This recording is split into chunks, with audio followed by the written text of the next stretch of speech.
All right, folks, I have to talk about this disaster of a bill. This is the biggest um, PR nightmare for the Republican Senate that I have seen in recent memory. I mean, people generally don't like Mitch McConnell, but they don't have a lot of specific reasons to, at least not lately. Not your average voter. I mean, if you just ask the average person who's heard of Mitch McConnell, what do you think of him? 99.9% of them are going to say, oh, yeah, he sucks.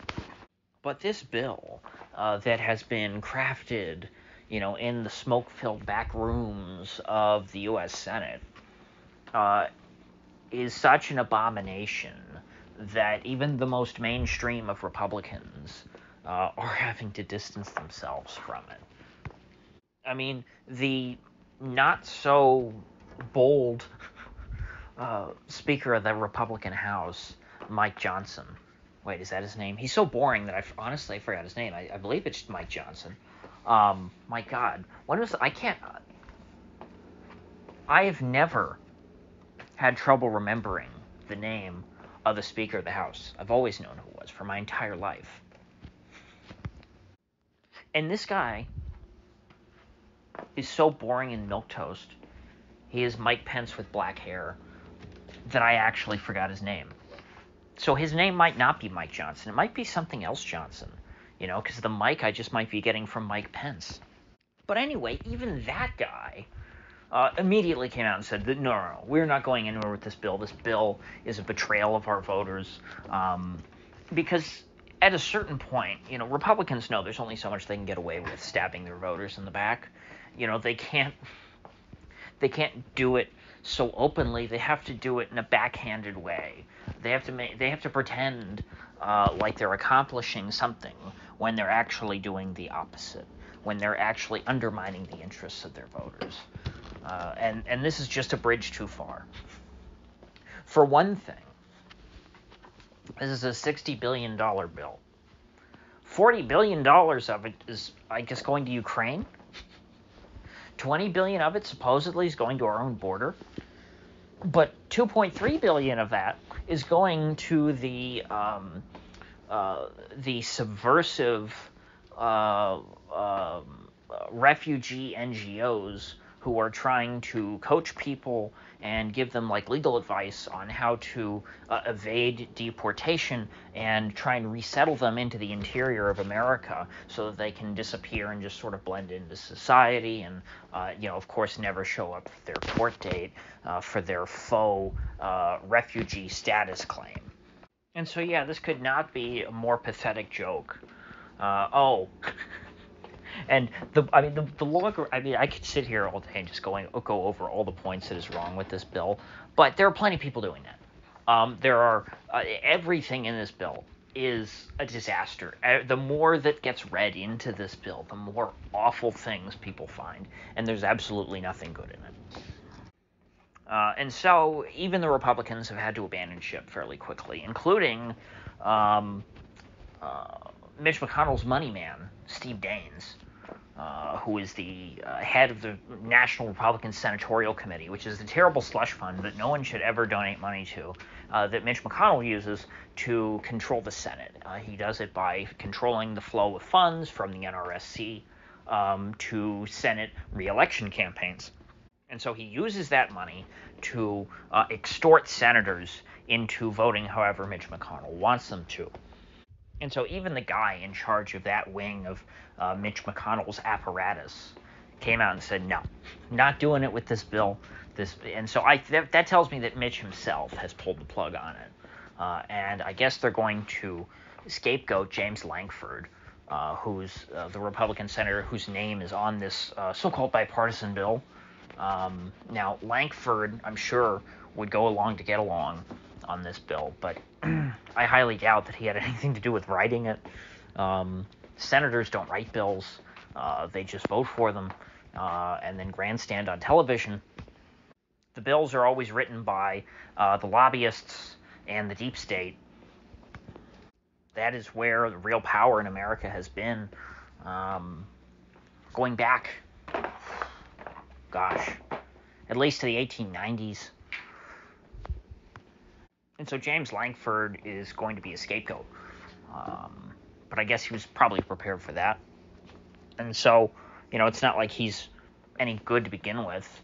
That's why he was willing to go along with this. But I'm sure if his name was not on the bill, he too would be jumping on the bandwagon with everyone else and saying, oh yeah, I totally oppose this. I'd never vote for this.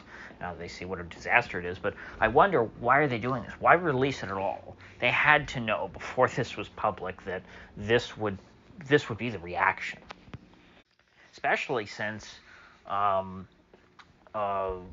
of the buzz and support there was for Texas and their movements at the border. I mean, this bill is nothing if not hostile to those efforts to secure the border. And so, sure, maybe it was a matter of, well, this bill had been in the works for months, and they didn't know that this would be the climate at the time that it was finished. But again, why release it at all? Because it's not going anywhere. I mean, maybe it's just the madman strategy where you come out with the big ask that you know you're never going to get, and then you ask for some terrible thing, and of course that gets shot down. But then you ask for only half as much, which is still insane. But then all of a sudden you look reasonable. You're compromising because you're giving up on half of what you were originally asking for. It's like I live in a tin shack in the desert. I'm going to ask $1 million for my tin shack in the desert. And, somebody walks up to me and, sees the for sale sign and they go, oh, how much for this tin shack?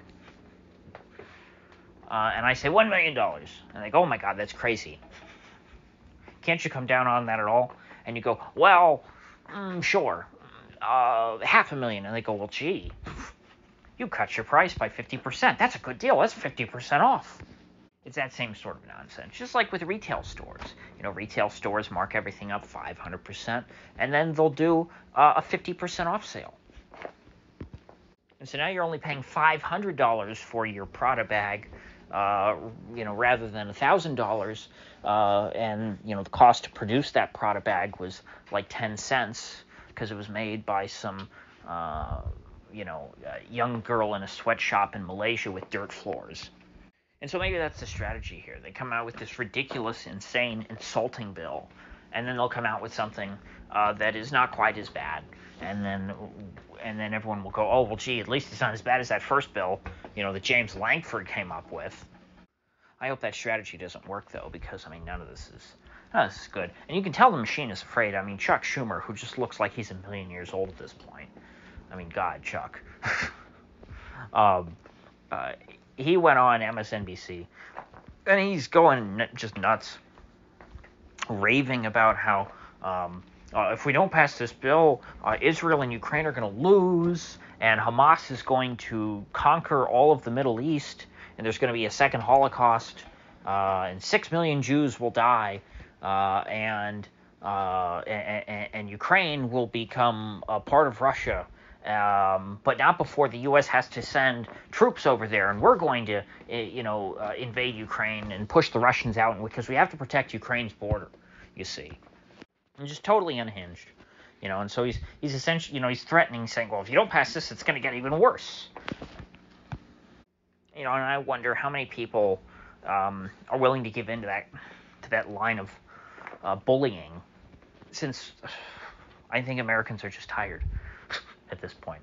Again, I am way more interested in politics and way more tolerant of it than the average American. And I have been feeling dejected the last year and a half. Not just in that, I think things are worse than ever before. It's tiring. Okay? It's bullshit. It's not fun anymore. It's not fun to make fun of these people. You could never take politics seriously in America. But now you can't even, it's not even silly. It's just madness. But at the end of the day, this is an election year. And not just for President Biden, for all of Congress and part of the Senate. And so I feel like the Biden administration, even Biden himself, is not cognizant of what's going on. The people around him understand that they have to come out of this with some kind of win. They can't just continue to let this fester and build going into the election season. They want to put this issue of the border behind them, or at least they should, if they're rational actors who want to keep their jobs. They have to understand that this is a problem for them optically, and that they need to look like they're doing something to fix the problem. So, with that said, I will see you folks back here in the next one.